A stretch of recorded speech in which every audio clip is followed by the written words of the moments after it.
Assalamualaikum warahmatullahi wabarakatuh. Selamat pagi Pak Wani dan juga teman-teman semuanya.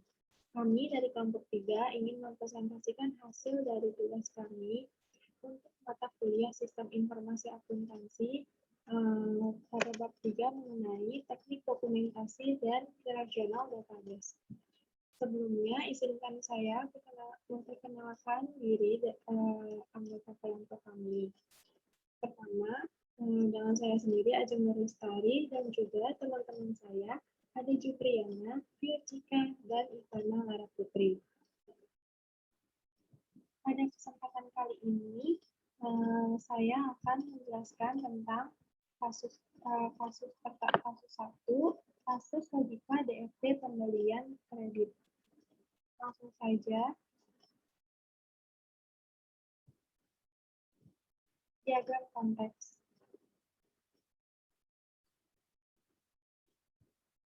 Pada sistem pembelian kredit, terdapat 3 proses. Pertama, input, proses, dan output.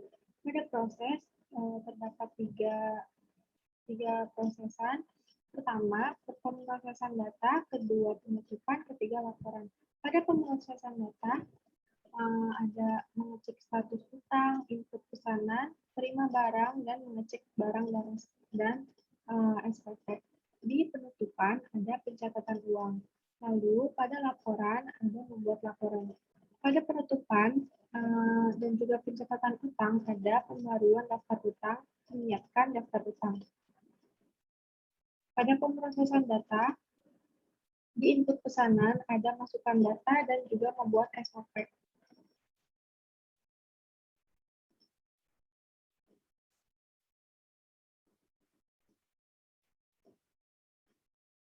Pada sistem pembelian kredit diawali dari bagian gudang memberikan surat permintaan pembelian melalui sistem, kemudian sistem memberikan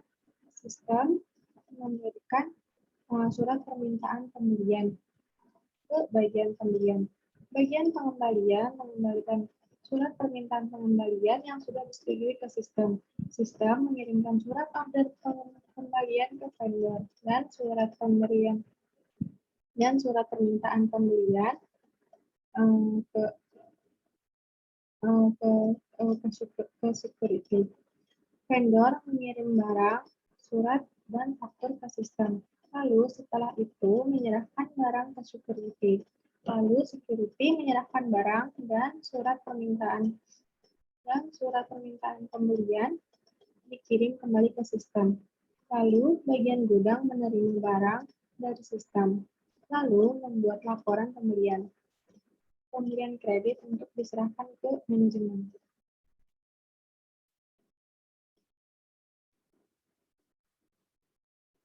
Lalu di sini ada diagram nol pemrosesan data. Di atas itu bagian gudang mengirim surat permintaan pembelian ke sistem untuk input pesanan seperti masukkan data dan membuat surat order pembelian. Setelah barang diterima, maka akan dilakukan pengecekan terhadap barang dan surat permintaan pembelian. Lalu, untuk diagram 02.2 penutupan transaksi, bagian gudang melaporkan ke sistem terkait pencatatan utang dan akan melanjutkan melakukan laporan.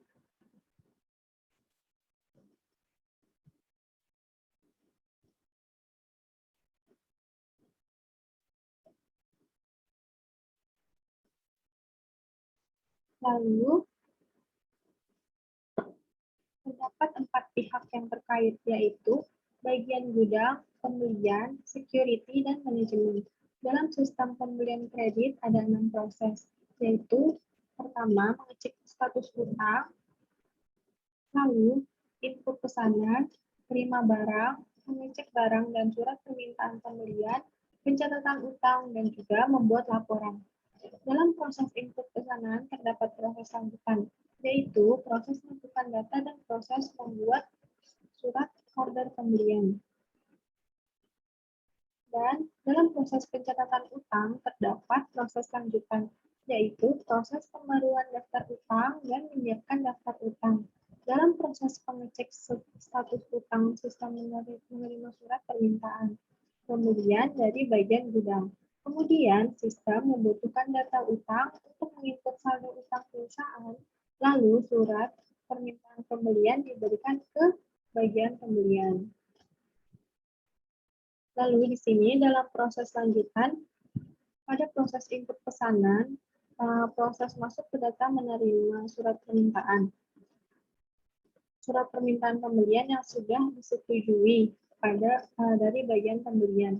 Kemudian sistem membutuhkan data barang untuk menginput jenis barang yang dipesan.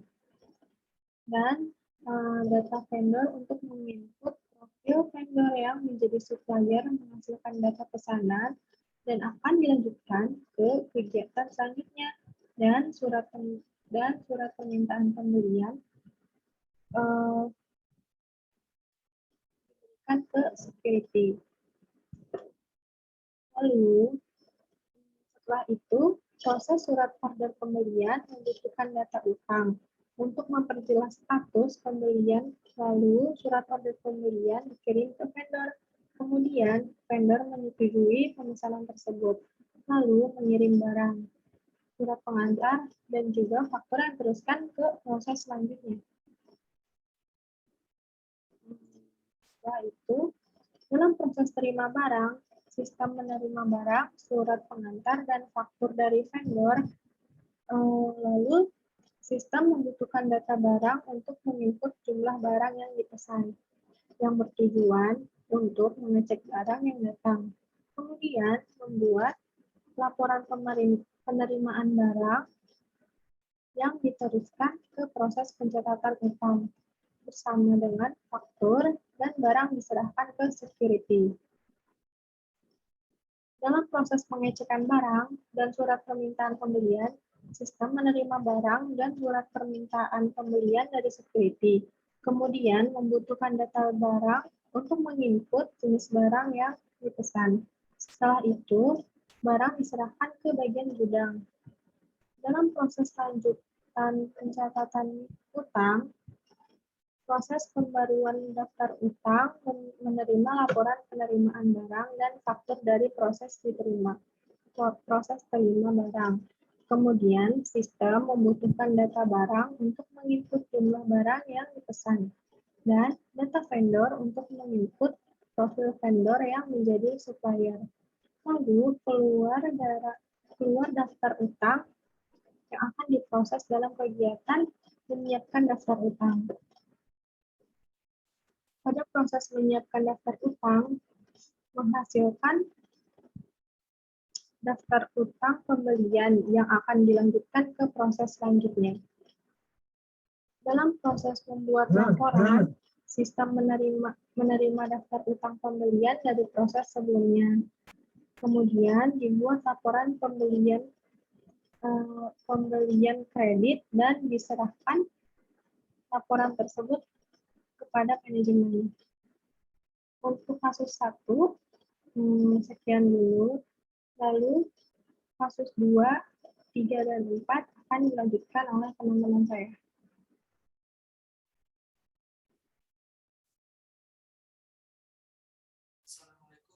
Assalamualaikum warahmatullahi wabarakatuh. Perkenalkan, nama saya Jupriana dari kelompok 3. Di sini saya akan memaparkan terkait kasus 2, di mana PT Tiki-Taka adalah perusahaan terkenal se-Jakarta yang didirikan oleh seorang pengusaha muda. Perusahaan terletak di Jalan Jenderal Sudirman. Di perusahaan ini membuat berbagai macam spare part kendaraan yang terkenal dengan kualitasnya yang bagus dan harganya juga terjangkau. Dalam kegiatan usahanya, toko ini menggunakan sistem pembelian kredit. Nah, untuk kegiatan-kegiatan yang terjadi dalam proses jual beli pada PT Tiki-Taka adalah sebagai berikut. Di bagian gudang itu mengecek persediaan barang, lalu mencatat barang yang habis. Setelah itu menginput barang yang telah dipesan, kemudian memesan barang ke bagian pembelian. Selanjutnya, bagian gudang membuat surat permintaan pembelian 3 lembar.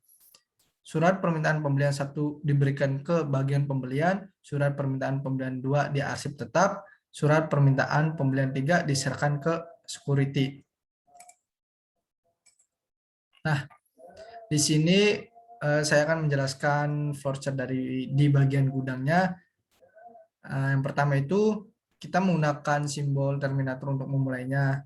Setelah itu melakukan kegiatan manual di mana bagian gudang mengecek persediaan barang, lalu mencatat barang yang habis. Setelah itu menginput barang. Setelah menginput barang, bagian gudang memesan barang ke bagian pembelian. Setelah memesan barang, bagian gudang membuat surat permintaan pembelian sebanyak 3 lembar. Untuk lembar pertama, surat permintaan pembelian itu diserahkan ke bagian pembelian. Untuk lembar kedua diarsip tetap, dan untuk lembar ketiga itu diserahkan ke security. Selanjutnya, setelah bagian gudang, ada bagian pembelian. Nah, di bagian pembelian ini menerima surat permintaan pembelian nomor ke-1 dari bagian gudang. Selanjutnya, mengecek apakah barang yang diminta bagian gudang sudah selesai pembayarannya pada transaksi sebelumnya. Jika belum lunas, proses pembelian dihentikan. Tapi jika sudah lunas, proses pembelian akan diteruskan ke proses berikutnya. Kemudian, menginput barang yang dipesan, lalu membuat surat order pembelian 5 lembar. Surat order pembelian lembar ke-1 dikirim ke vendor, surat order pembelian lembar kedua dan surat permintaan pembelian ke-1 diarsip tetap. Surat order pembelian lembar ketiga diserahkan ke bagian penerimaan barang. Surat order pembelian lembar keempat diberikan ke bagian gudang. Surat order pembelian lembar kelima diserahkan ke bagian utang. Untuk flowchart-nya di bagian pembelian, di mana bagian pembelian ini menerima surat permintaan pembelian lembar ke-1 dari bagian gudang. Setelah itu, bagian pembelian mengecek barang dari bagian gudang. Setelah dicek, bagian pembelian menginput barang yang dipesan, lalu membuat surat order pembelian sebanyak 5 lembar. Di mana lembar pertama itu surat order pembelian diserahkan ke vendor, lalu lembar pertama surat pembelian dan lembar kedua itu diarsip tetap. Untuk lembar ketiga, surat order pembelian ini diserahkan ke bagian penerimaan barang. Untuk lembar kelima diserahkan ke bagian gudang, dan lembar kelima diserahkan ke bagian utang.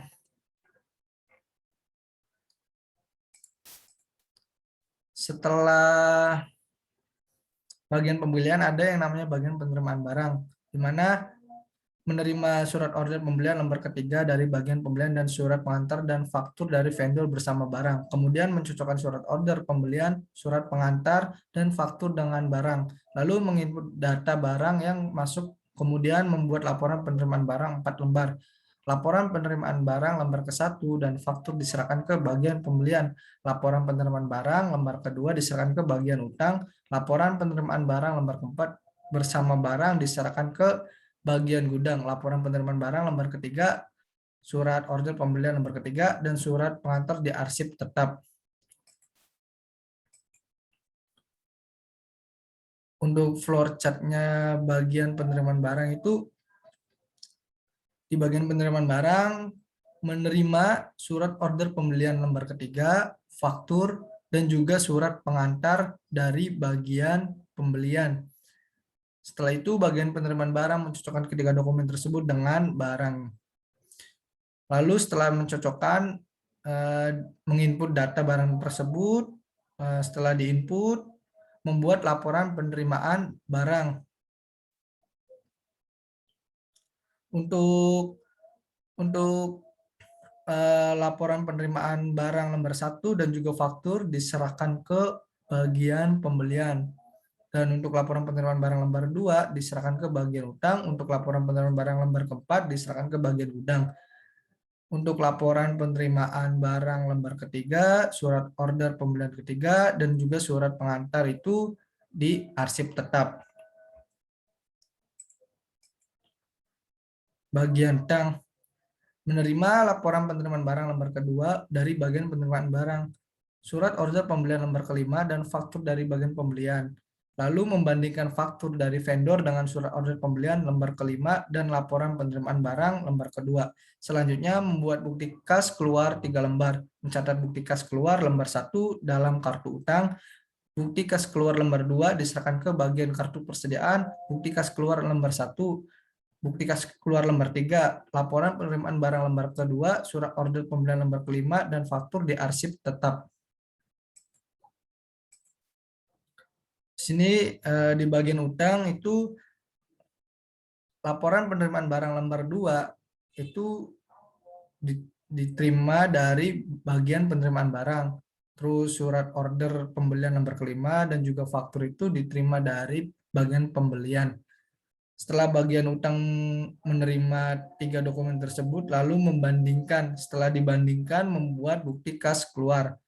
Setelah membuat bukti kas keluar itu, bagian utang mencatat bukti kas keluar lembar 1. Untuk bukti kas keluar lembar 2, diserahkan ke bagian utang. Untuk bukti kas keluar lembar 1, 3, dan juga laporan penerimaan barang, terus surat order pembelian lembar 5 dan juga faktur diarsip tetap. Sini ada bagian kartu persediaan. Di bagian kartu persediaan itu menerima bukti kas keluar lembar kedua dari bagian kredit. Kemudian mencatat bukti kas keluar lembar kedua dalam kartu persediaan, lalu mengarsip tetap bukti kas keluar lembar kedua berdasarkan tanggal dibuatnya. Nah, di bagian kartu persediaan itu dia menerima bukti kas keluar lembar 2 dari bagian utang. Setelah menerima dokumen tersebut, bagian kartu persediaan itu mencatat ke dalam kartu persediaan. Setelah mencatat dokumen bukti kas keluar ini, lembar yang kedua ini diarsip sesuai dengan tanggal dibuatnya.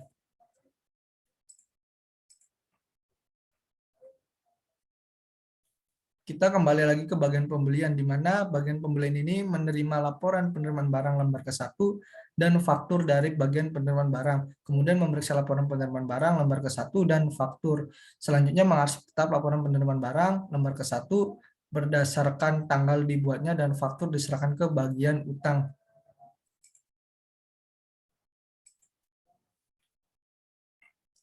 Kita kembali ke bagian pembelian. Nah, di sini prosesnya di mana bagian pembelian itu menerima laporan penerimaan barang lembar 1 dan juga faktur dari bagian penerimaan barang. Setelah menerima dokumen tersebut, bagian pembelian memeriksa dokumen. Setelah diperiksa laporan penerimaan barang lembar 1 dan juga faktur itu, lembar 1 laporan penerimaan barang diarsip sesuai dengan tanggal dibuatnya, sedangkan buat faktur itu diserahkan ke bagian utang.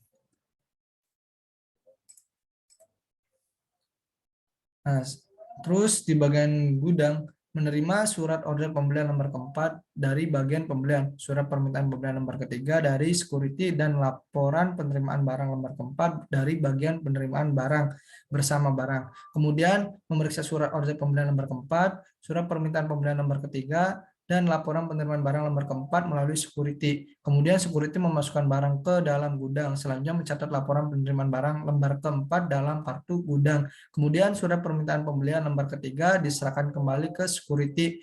Surat order pembelian ke lembar keempat diarsip tetap dan mengarsip tetap laporan penerimaan barang lembar keempat berdasarkan tanggal dibuatnya.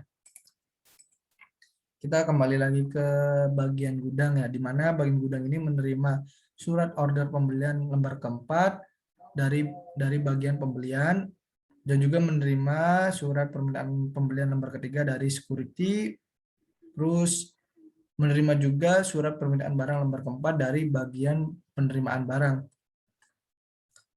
Setelah itu bagian gudang memeriksa dokumen tersebut melalui security. Setelah diperiksa, dokumen tersebut memasukkan barang ke gudang.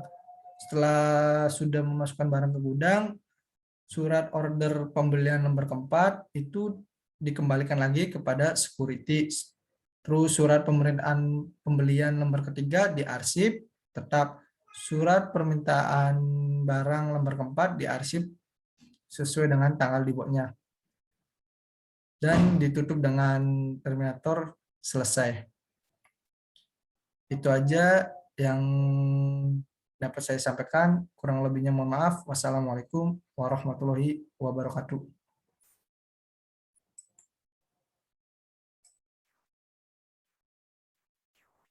Perkenalkan, nama saya Vyucika Ferawati dengan NIM J3N119247 dari kelas KKN 3C Praktikum 1 Kelompok 3.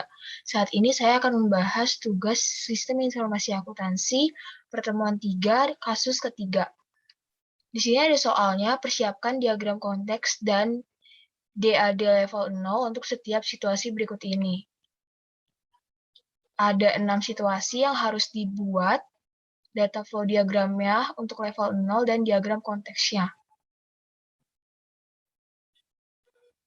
Untuk yang pertama, itu mempersiapkan dan mengajukan pengembalian pajak dengan pajak terutang kepada Internal Service Revenue.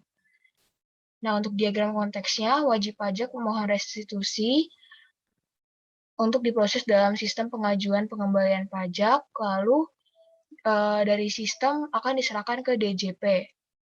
Lalu dari sistem juga akan menyerahkannya ke Internal Service Revenue untuk permohonan restitusi ke IRS. Dari DJP akan menerbitkan SKPLB yang akan diserahkan oleh Internal Revenue Service ke sistem pengajuan pengembalian pajak dan juga akan dikembalikan surat keterangan pajak lebih bayarnya ke wajib pajak. Untuk pemrosesan data, wajib pajak itu mengajukan restitusi untuk diinput, memasukkan data-datanya, dan melakukan permohonan. Lalu untuk penutupannya, wajib pajak itu mengajukan restitusi dan memverifikasi surat keterangan pajak lebih bayar. Selanjutnya, untuk yang kedua, pelanggan membayar faktur dengan cek. Piutang diperbarui untuk merefleksikan pembayaran. Cek tersebut dicatat dan disetorkan ke bank. Nah, untuk diagram konteksnya ini, jadi kita memakai sistem penerimaan pendapatan. Jadi bagian pelanggan itu membayar faktur dengan cek. Jadi memberikan cek dan juga bukti pembayarannya ke sistem, lalu piutang itu akan diperbarui untuk merefleksikan pembayaran. Nah, bagian kas itu mengirimkan cek ke sistem penerimaan pendapatan, lalu mencatatnya ke jurnal piutang oleh bagian akuntansi. Nah, selanjutnya dari sistem ini akan mengirimkan cek dan bukti pembayaran ke bagian kas, dan cek yang udah dicatat ini disetorkan ke bank.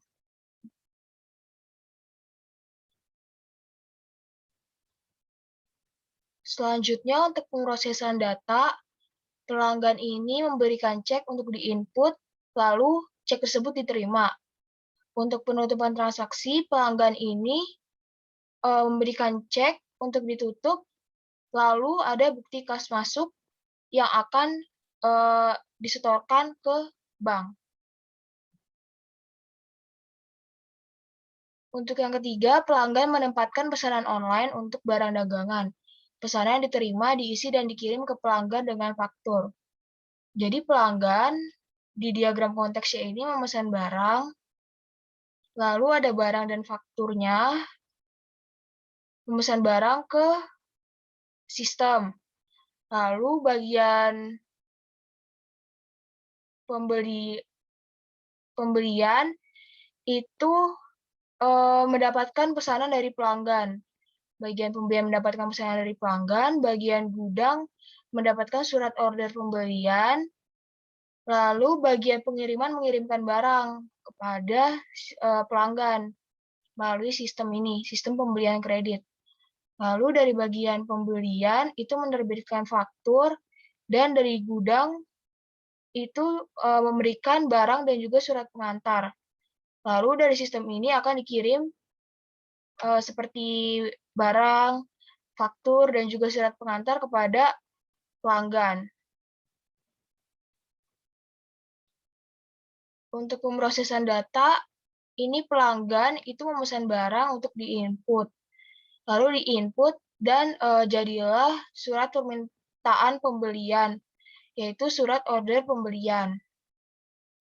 Penutupan transaksinya ini pelanggan memesan barang dan juga mendapatkan surat pengantar dari bagian gudang tadi. Itu ada barang dan faktur. Lalu yang D, permintaan persediaan. Permintaan persediaan diterima oleh Departemen Pembelian. Departemen Pembelian mempersiapkan dan mengirimkan pesanan pengembalian ke vendor yang sesuai. Untuk diagram konteksnya itu, di sini kita memakai sistem pembelian persediaan. Nah, jadi bagian gudang itu meminta barang dengan mengirimkan surat permintaan barang ke sistem. Lalu bagian pembelian ini menerima surat permintaan barangnya. Lalu bagian pembelian itu memberikan surat order pembelian ke vendor, lalu vendor mendapatkan surat order pembelian, dan selanjutnya akan mengirim barang ke sistem. Lalu barang kan diterima di bagian penerimaan, selanjutnya dari bagian penerimaan akan diteruskan ke gudang.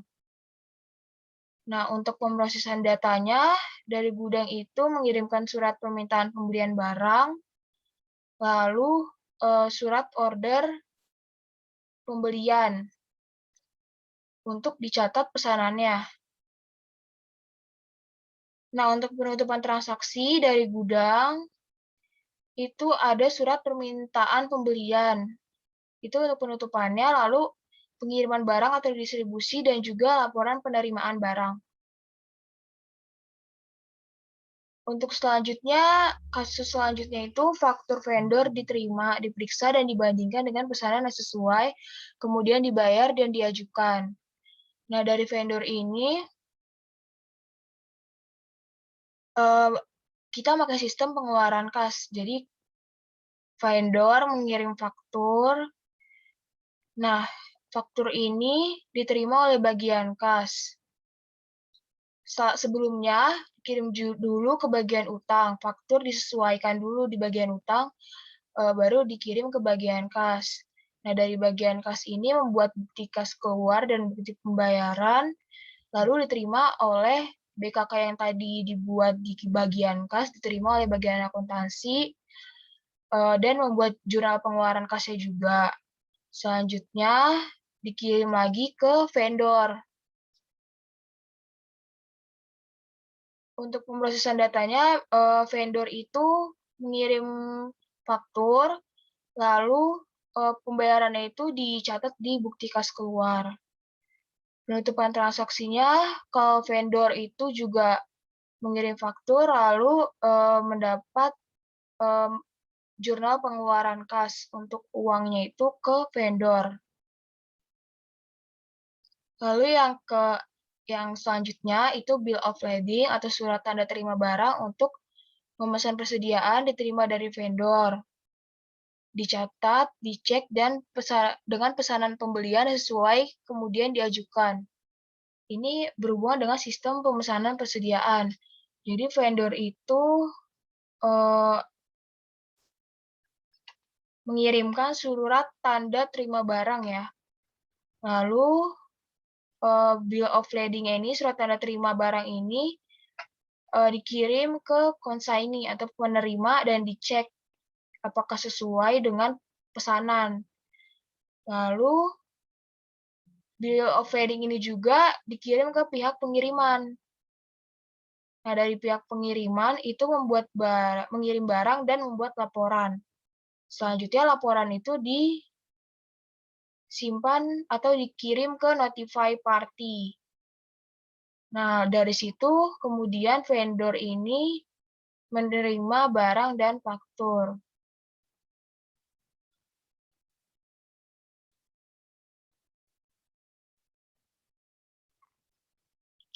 Untuk pemrosesan datanya, vendor ini terdapat input data ya. Kalau untuk pemrosesan ini surat tanda terima barang mengirim. Untuk diverifikasi, yang akan menjadi instruksi pengiriman. Selanjutnya untuk penutupan transaksi, itu vendor itu surat tanda terimanya itu untuk pengiriman barang atau laporan pengiriman barang. Assalamualaikum warahmatullahi wabarakatuh. Perkenalkan, nama saya Ifar Putri dari kelompok 3 AKN GC Praktikum 1.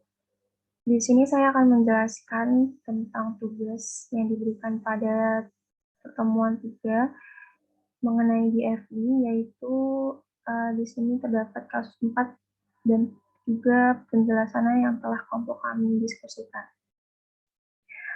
Untuk soalnya sendiri, yaitu perusahaan pemesanan melalui pos produk perawatan tubuh dan kulit berikan di majalah. Pelanggan majalah membuat sebagian besar pesanan dengan mengisi dan mengirim kupon secara langsung ke perusahaan. Perusahaan juga mengambil pesanan melalui telepon, menjawabnya mengenai produk, dan juga menangani pembayaran serta pembatalan pesanan. Produk yang telah dipesan ini juga dikirim secara langsung ke pelanggan atau ke kantor regional perusahaan yang menangani distribusi yang diminta. Perusahaan ini memiliki 3 file dasar yang berisi informasi surat pelanggan, informasi persediaan produk, dan juga informasi penagihan berdasarkan pada nomor faktur. Dan ini ada informasi tambahan seperti selama beberapa tahun ke depan, perusahaan ini mengharapkan untuk menjadi perusahaan dengan keuntungan jutaan dolar, lalu menyadari kebutuhan tersebut. Jadi pada kasus ini menggambarkan kalau perusahaan tadi meminta jasa kita untuk membuat diagram konteks dan juga setidaknya 2 level DAD untuk si kasus ini. Langsung ke pembahasannya, yaitu pertama ada diagram konteks. Pada diagram konteks ini terdapat 2 entitas, yaitu pertama ada pelanggan dan yang kedua ada perusahaan.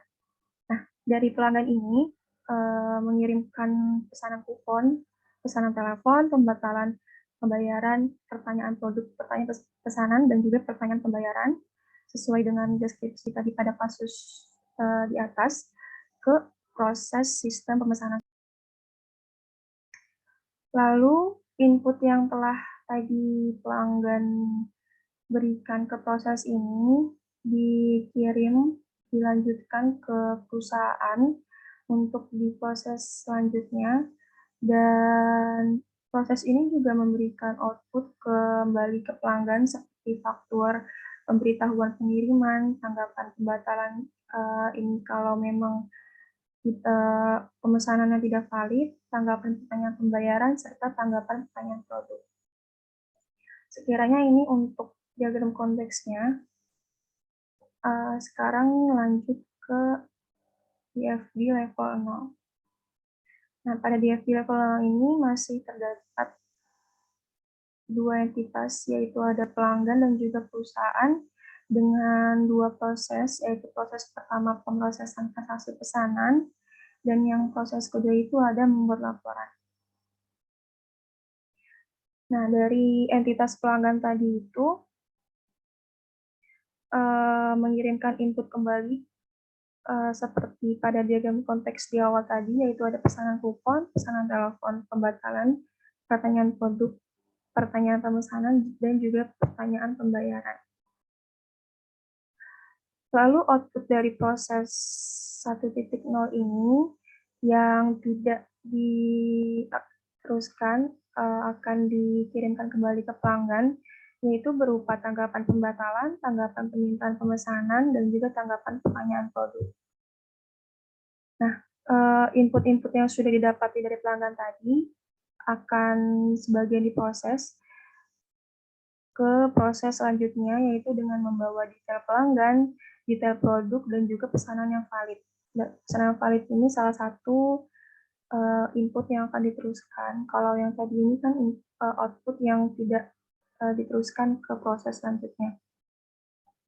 Lalu dari output tadi ini akan menjadi output file pelanggan, detail produk ini akan menjadi produk file, dan pesanan yang valid ini akan menjadi file penagihan. Nah, semua output ini akan diteruskan kembali ke proses 2, yaitu membuat laporan. Dari proses ini, di sini saya langsung diantar kembali ke entitas perusahaan yang selanjutnya akan dijelaskan pada di level 1. Pada DFD level 1 ini, data pesanan yang sudah diproses tadi, yang sudah disatukan pada perusahaan, itu akan menjadi pesanan yang valid yang akan diproses dan masuk ke proses DFD level 1 pada proses pertama, yaitu memproses pengiriman ini kalau memang pesanannya sudah valid melalui proses sebelumnya tadi. Nah, ini akan mengeluarkan output. Yang pertama itu ada faktur pelanggannya itu sendiri dan juga pemrosesan pengirimannya untuk dikirimkan ke pelanggan. Nah, lalu proses dari selanjutnya dari 1.1 ini ada pesanan pembelian. Pesanan pembelian ini akan diteruskan menjadi output berupa file piutang. Nah, file piutang pelanggan tadi itu sendiri akan menjadi proses selanjutnya dengan pesanan pembelian itu, yaitu berupa memproses transaksi pembayaran jika pesanan yang valid tadi itu diteruskan.